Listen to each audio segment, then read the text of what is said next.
Well, my dear faith family, being a priest over many years, you have the occasion and really the gift and opportunities of meeting not just many significant priests in your life and from around the country, but ministers of all kinds of various faiths and religious denominations. And someone who has impacted my life in that way was someone who I met while I was out at St. Vincent. And this is a famous Presbyterian minister that we all know. His name is Pastor Fred Rogers, Mr. Rogers' neighbor. He is an actual ordained Presbyterian minister, and his church was his TV show. And in having encountered him, not often, but for very brief moments, someone who just puts you at ease. He's very meek, very humble. Like you had a sense he was listening to you and he accepted you as you are. And I think that that's something that's a very important description of this neighborhood. And I'm sure that all of us, growing up, or watching children, babysitting, or whatever, we've had exposure to the neighborhood of Mr. Rogers. As a matter of fact, maybe we even know the song. How many of you know the song to the neighborhood? Show of hands. Okay. We're going to sing that song right now. Okay? Seriously. It's a beautiful day in the neighborhood, a beautiful day in the neighborhood. Let's do it louder, come on. It's a beautiful day in the neighborhood.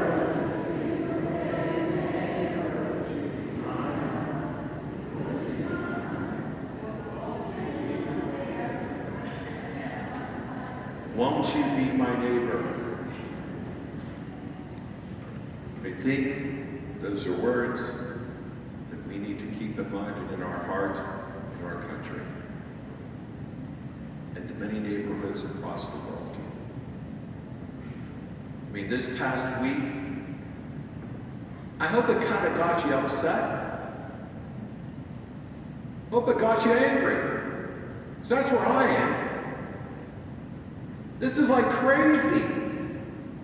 Crazy. It's crazy, it's insane, and there is no explanation or answer to it, or at least one that I can't come up with, as much as I try. Even in prayer, God, what's going on? It's messed up. And we got to get back on track. It's time to quit the finger pointing, saying, they, us, we, them. It's just time to stop it. To stop it now. And it's time to really immerse ourselves into the vision of God. God has such impeccable timing. This gospel reading of the Good Samaritan is perfect for what we've been experiencing this past week and what we really need to look at and address. The words of Mr. Rogers, would you be my neighbor? That's exactly what that gospel is. And it's even entitled, not just the Good Samaritan, but who is my neighbor? I mean, the things that have been happening. First of all, Pittsburgh, after a wonderful, awesome 4th of July celebration, 10:30 at night at the Benedict, shootings. Then Baton Rouge, Louisiana, St. Paul, Minnesota, traffic stop, gone bad. Now Dallas, Texas. And even last night, police headquarters on lockdown because they thought it was a bomber. What's going on? It's nuts. And you know, the words of the gospel, especially with the answer, the man to Jesus, love God with your whole heart, your whole mind, your whole strength, your whole being, who you are, and your neighbor as yourself. Well, you know what? Maybe part of the problem is we just don't love ourselves anymore. And if we don't love ourselves, then we can't love our neighbor and each other. And maybe we don't even love God as much as we say that we do either. I don't know. But the one thing I do know is that let's look back to our roots. People came to this country from Europe and everywhere else in the world. They were all different. Yes, they established their little communities, but yet when it came to doing work, they pulled and they worked together, using their gifts and talents that were God-given so they could build their communities and build something good. They worked together. The differences didn't matter. But nowadays, geez, it's like differences are, I don't know. I can't even think of the word. We just don't accept difference, which is so wrong.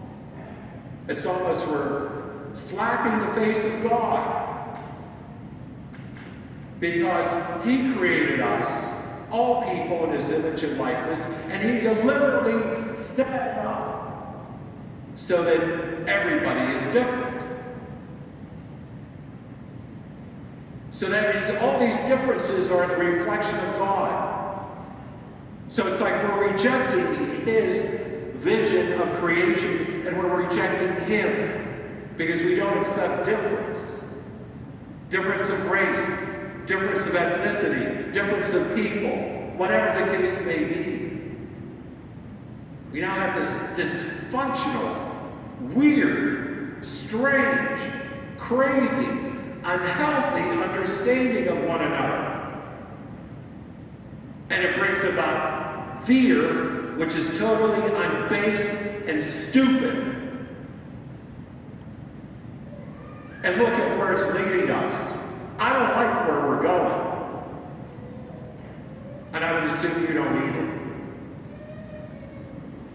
It's time to get back to God's vision. And to the vision of those people that came and established this country. I look at my dad as an immigrant himself, coming over. And yes, we have the pockets of neighborhoods all around in Philadelphia and Pittsburgh, Polish Hill and Duquesne, and Slovak neighborhoods, Italian neighborhoods, Italian Day, Kennywood today. We're celebrating our difference, which is good, who we are. And yet my dad would work down to the mill as many, many people did, and they worked together to make a living and to create a product that reflected American pride in a good and healthy sense. Where did all that go?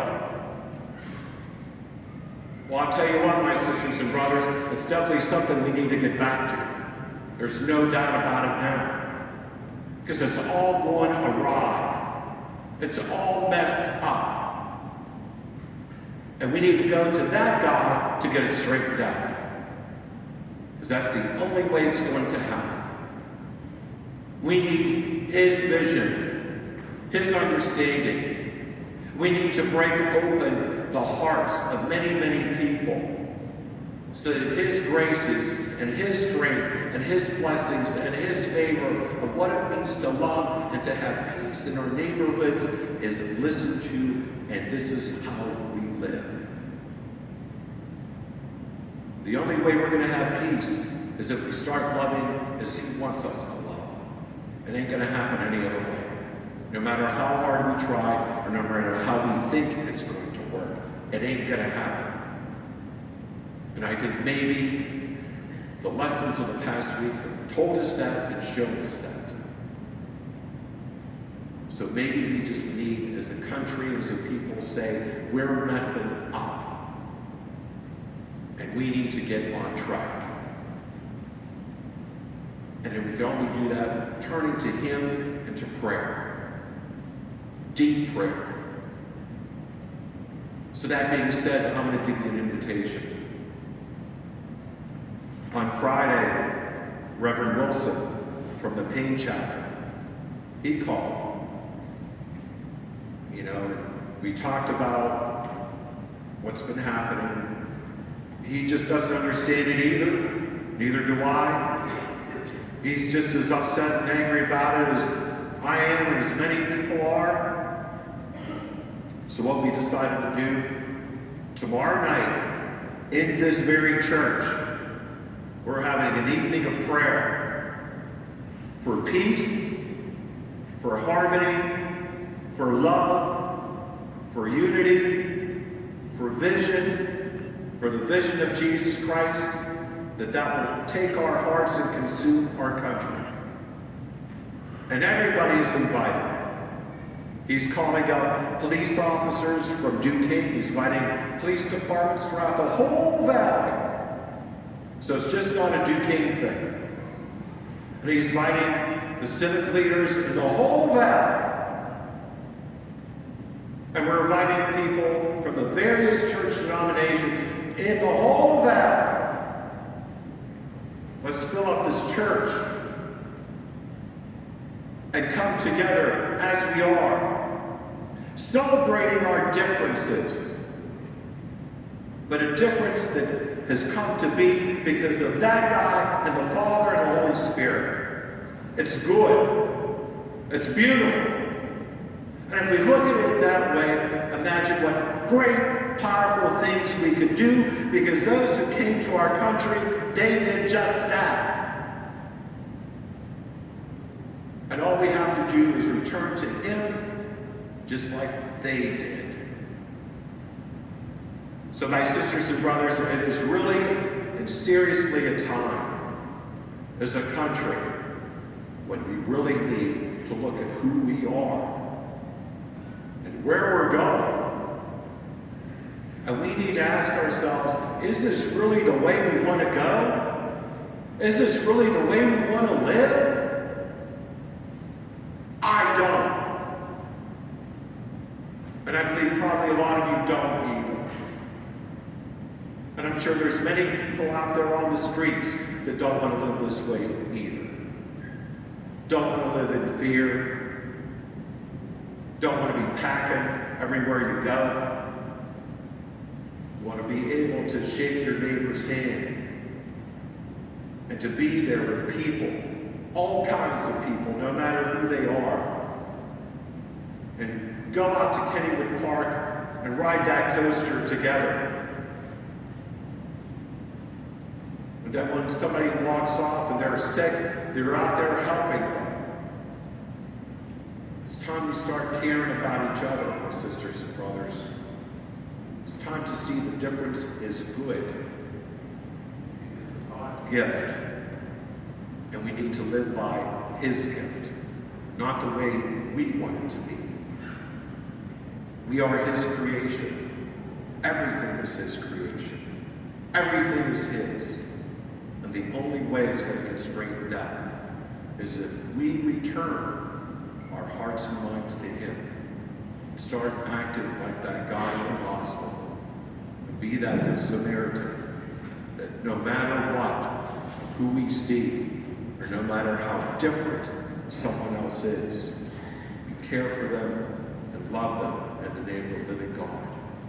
Because we're all in the same boat together. And that is, we're all God's creatures, created in His image and likeness. We have His beauty, His goodness, His love, and certainly, we definitely need His peace. See all of you tomorrow night here at Holy Name Church at 6 o'clock for this wonderful prayer service that we're going to have. God bless and have a peaceful week.